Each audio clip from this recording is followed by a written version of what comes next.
relationships seem to flow and communication is key. If you are criticized, you take it in stride. On the contrary, when you're in a bad mood, life looks unbearably serious and difficult. You have very little perspective, you take things personally, and often misinterpret those around you, as you impute malignant motives into their actions. Here's the catch. People don't realize their moods are always on the run. They think instead that their lives have suddenly become worse in the past day or even the last hour. So someone who is in a good mood in the morning might love his wife, his job, and his car. He is probably optimistic about his future and feels grateful about his past. But by late afternoon, if his mood is bad, he claims he hates his job, thinks of his wife as a nuisance, thinks his car is a junker, and believes he is going nowhere in his career. If you ask him about his childhood while he's in a low mood, he'll probably tell you it was extremely difficult. He will probably blame his parents for his current plight. Such quick and drastic contrast may seem absurd, even funny, but we're all like that. In low moods, we lose our perspective and everything seems urgent. We completely forget that when we're in a good mood, everything seems so much better. We experience the identical circumstances, who we are married to, where we work, the car we drive, our potential, our childhood, entirely differently depending on our mood. When we are low, rather than blaming our mood as would be appropriate, we instead tend to feel that our whole life is wrong. It's almost as if we actually believe that our lives have fallen apart in the past hour or two. The truth is, life is almost never as bad as it seems when you're in a low mood. Rather than staying stuck in a bad temper, convinced you are seeing life realistically, you can learn to question your judgment. Remind yourself, of course I'm feeling defensive or angry or frustrated, stressed or depressed. I'm in a bad mood. I always feel negative when I'm low. When you're in an ill mood, learn to pass it off as simply that, an unavoidable human condition that will pass with time, if you leave it alone. A low mood is not the time to analyze your life. To do so is emotional suicide. If you have a legitimate problem, it will still be there when your state of mind improves. The trick is to be grateful for our good moods and graceful in our low moods, not taking them too seriously. The next time you feel low for whatever reason, remind yourself, this too shall pass. It will. Number 32. Life is a test. It is only a test.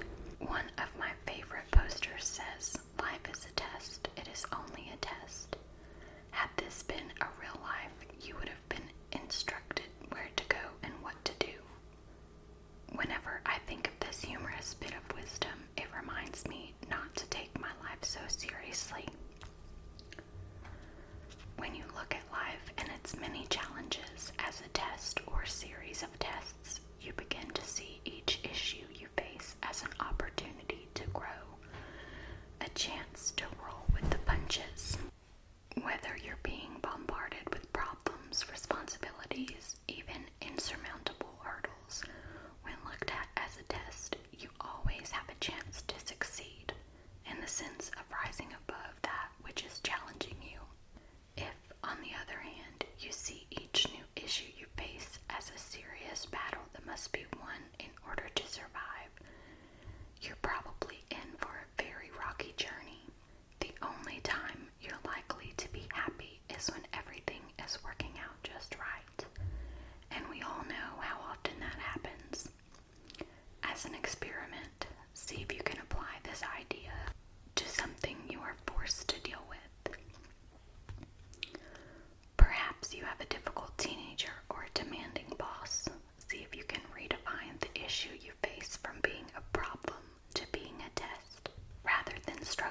your issue, see if there's something you can learn from it. Ask yourself, why is this issue in my life? What would it mean and what would be involved to rise above it? Could I possibly look at this issue any differently?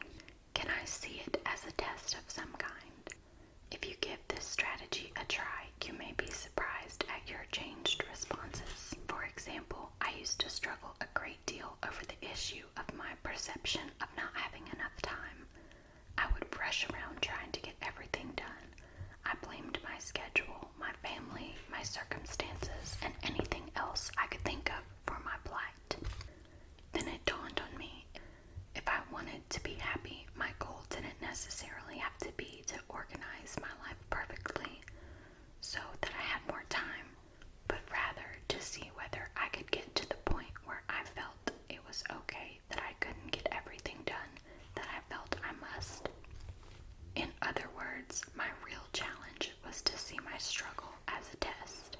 Seeing this issue as a test ultimately helped me to cope with one of my biggest personal frustrations. I still struggle now and then about my perceived lack of time, but less than I used to. It has become far more acceptable to me to accept things as they are. Number 33. Praise and blame are all the same. One of the most unavoidable life lessons is having to deal with the disapproval of others.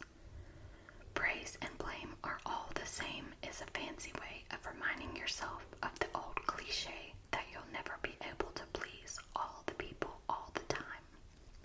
Even in a landslide election victory in which the candidate secures 55% of the vote, he or she is left with 45% of the population that wishes someone else were the winner.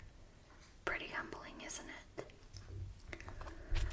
Our approval rating from family, friends, and the people we work with isn't likely to be much higher. The truth is, everyone has their own set of ideas with which to evaluate life, and our ideas don't always match those of other people. For some reason, however, most of us struggle against this inevitable fact. We get angry, hurt, or otherwise frustrated when people reject our ideas, tell us no, or give us some other form of disapproval.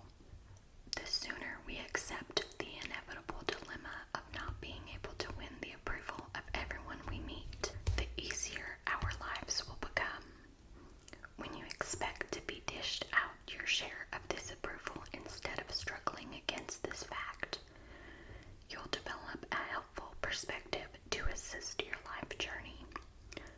Rather than feeling rejected by disapproval, you can remind yourself, here it is again, that's okay. You can learn to be pleasantly surprised, even grateful, when you receive the approval you're hoping for. I find that there are many days when I experience both praise and blame. Someone will hire me to speak and someone else won't want to. One phone call delivers good news, another announces a new issue to deal with. One of my children is happy with my behavior, the other struggles against it. Someone says what a nice guy I am. Someone else thinks I'm selfish because I don't return his phone call. This back and forth, good and bad approval and disapproval is a part of everyone's life. I'm the first to admit that I always prefer approval over disapproval. It feels better and it's certainly easier to deal with. The more content I've become, however, the less I depend on it for my sense of well-being. Number 34. Practice random acts of kindness. There is a bumper sticker that has been out for some time now. You can see it on cars all across the nation. In fact, I have one on my own car. It says, practice random acts of kindness and senseless acts of beauty. I have no idea who thought of this idea, but I've never seen a more important message on a car in front of me. Practicing random kindness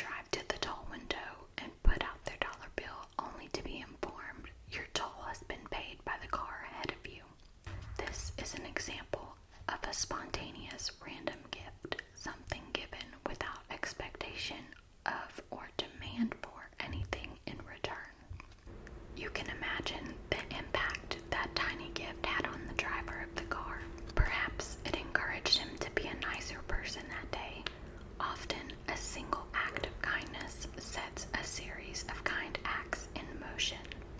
There is no prescription for how to practice random kindness. It comes from the heart. Your gift might be to pick up litter in your neighborhood, make an anonymous contribution to a charity, send some cash in an unmarked envelope to make someone experiencing financial stress breathe a little easier, save an animal by bringing it to an animal rescue agency, or get a volunteer position feeding hungry people at a church or shelter. You may want to do all these things and more. The point is, giving is fun and it doesn't have to be expensive. Perhaps the greatest reason to practice random kindness is that it brings great contentment into your life. Each act of kindness rewards you with positive feelings and reminds you of the important aspects of life: service, kindness, and love. If we all do our own part, pretty soon we will live in a nicer world. Number 35, look beyond behavior. Have you ever heard yourself or someone else say, "Don't mind John, he didn't know what he was doing"? If so, you have been exposed to the wisdom of looking beyond behavior. If you have children, you know very well the importance of this simple act of forgiveness. If we all based our love on our children's behavior, it would often be difficult to love them at all. If love were based purely on behavior, then perhaps none of us would ever have been loved as a teenager. Wouldn't it be nice if we could try to extend this same loving kindness towards everyone we meet? Wouldn't we live in a more loving world if, when someone acted in a way that we didn't approve of, we could see their actions in a similar light as our teenagers' offbeat behavior? This doesn't mean that we walk around with our heads in the sand, pretend that everything is always wonderful, allow others to walk all over us, or that we excuse or approve of negative behavior. Instead, it simply means having the perspective to give others the benefit of the doubt. Know that when the postal clerk is moving slowly, he is probably having a bad day, or perhaps all of his days are bad. When your spouse or close friend snaps at you, try to understand that beneath this isolated act, your loved one really wants to love you and to feel loved by you. Looking beyond behavior is easier than you might think. Try it today and you'll see and feel some nice results. Number 36, see the innocence. For many people, one of the most frustrating aspects of life is not being able to understand other people's behavior. We see them as guilty instead of innocent.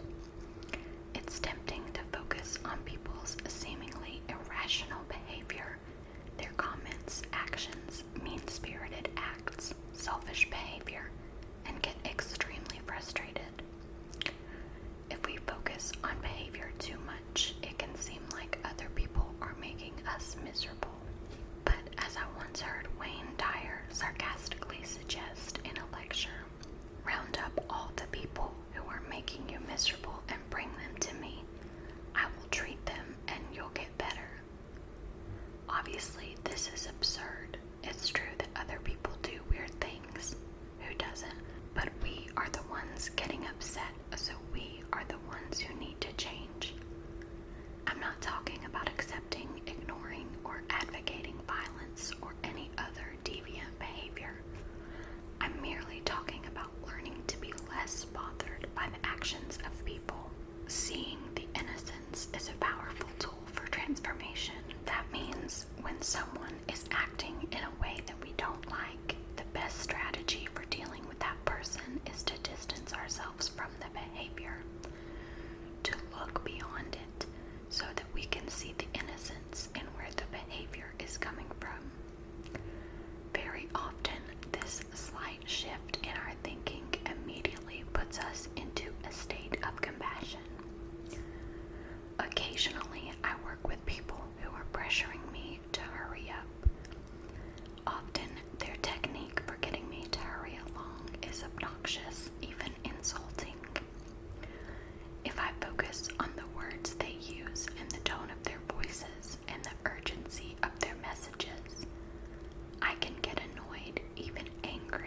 responses, I see them as guilty.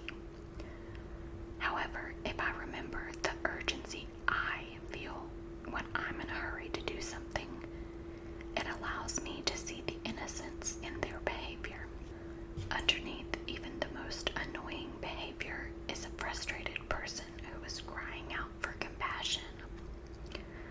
The next time, and hopefully from now on, when someone acts in a strange way, look for the innocence in his behavior.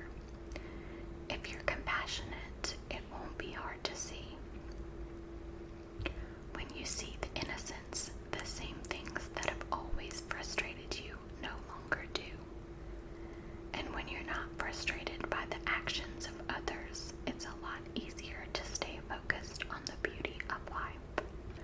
Number 37, choose being kind over being right. As I first introduced in strategy number 12, you are given many opportunities to choose between being kind and being right. You have chances to point out to someone their mistakes, things they could or should have done differently, ways they can improve. You have chances to correct people, privately as well as in front of others. What all these opportunities amount to are chances to make someone else feel bad and yourself feel bad in the process. Without getting too psychoanalytical about it, the reason we are tempted to put others down, correct them, or show them how we're right and they're wrong is that our ego mistakenly believes that if we point out how someone else is wrong, we must be right, and therefore we will feel better. In actuality, however, if you pay attention to the way you feel after you put someone down, you'll notice that you feel worse than before the put down. Your heart, the compassionate part of you, knows that it's impossible to feel better at the expense of someone else. Luckily, the opposite is true. When your goal is to build people up, to make them feel better, to share in their joy, you too reap the rewards of their positive feelings. The next time you have the chance to correct someone, even if their facts are a little off, resist the temptation. Instead, ask yourself, what do I really want out of this interaction? Chances are what you want is a peaceful interaction where all parties leave feeling good. Each time you resist being right and instead choose kindness, you'll notice a peaceful feeling within. Recently, my wife and I were discussing a business idea that had turned out really well. I was talking about my idea clearly, taking the credit for our success. Chris, in her usual loving manner, allowed me to have the glory. Later that day, I remembered that the idea was actually her idea, not mine. Whoops. When I called her to apologize, it was obvious to me that she cared more for my joy than she did her own need to take credit. She said that she enjoys seeing me happy and that it doesn't matter whose idea it was. Do you see why she's so easy to love? Don't confuse this strategy with being a wimp or not standing up for what you believe in. I'm not suggesting that it's not okay for you to be right, only that if you insist on being right, there is often a price to pay, your inner peace. In order to be a person filled with equanimity, you must choose kindness over being right most of the time. The best place to start is with the next person you speak to. Number 38. Tell 3 people today how much you love them. Author Stephen Levine asks the question, if you had an hour to live and could only make one phone call, who would you call? What would you say? And why are you waiting? What a powerful message. Who knows what we are waiting for? Perhaps we want to believe that we will live forever or that someday we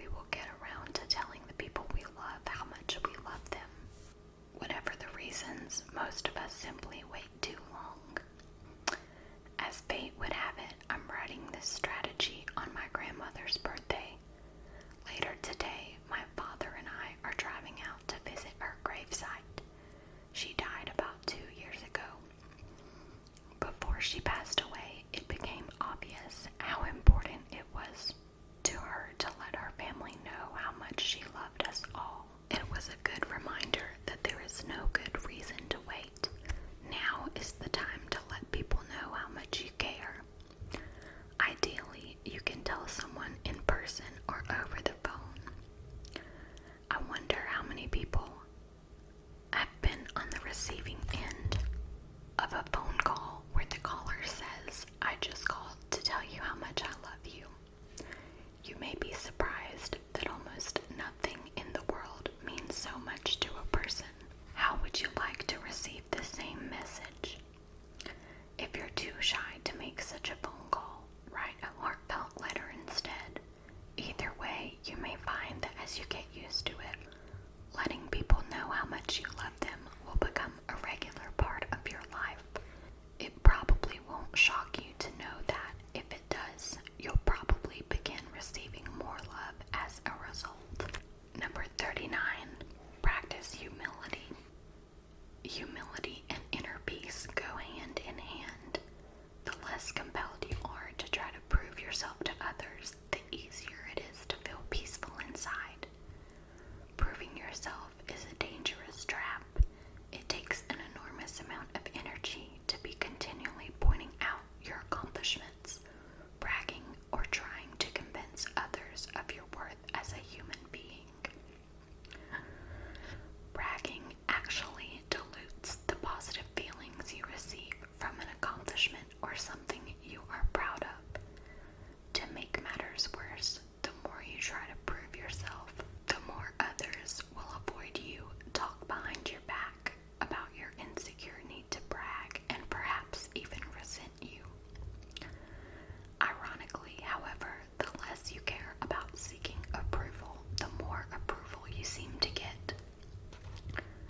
People are drawn to those with a quiet inner confidence, people who don't need to make themselves look good, be right all the time, or steal the glory.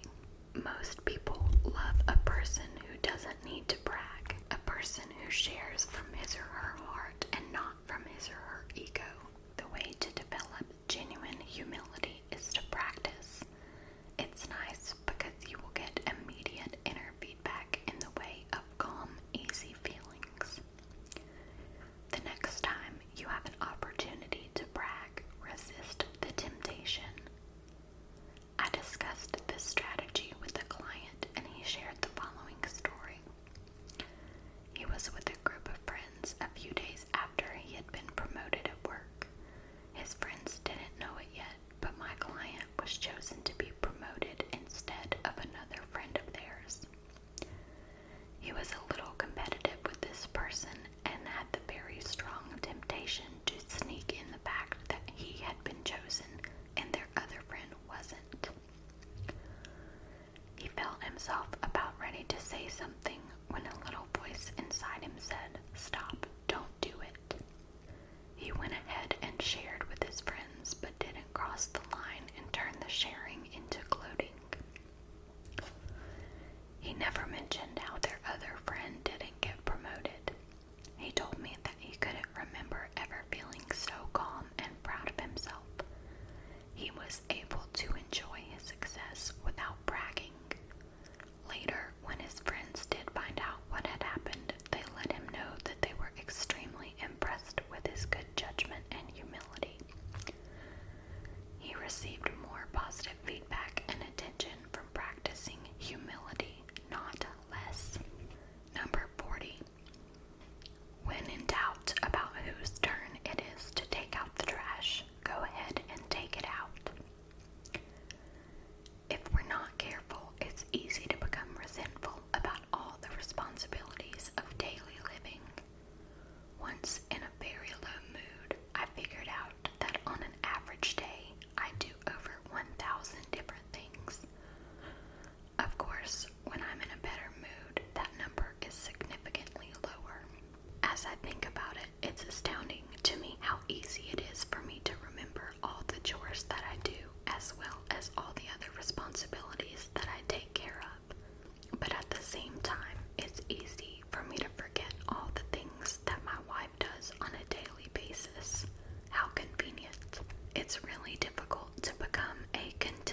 has one less thing to do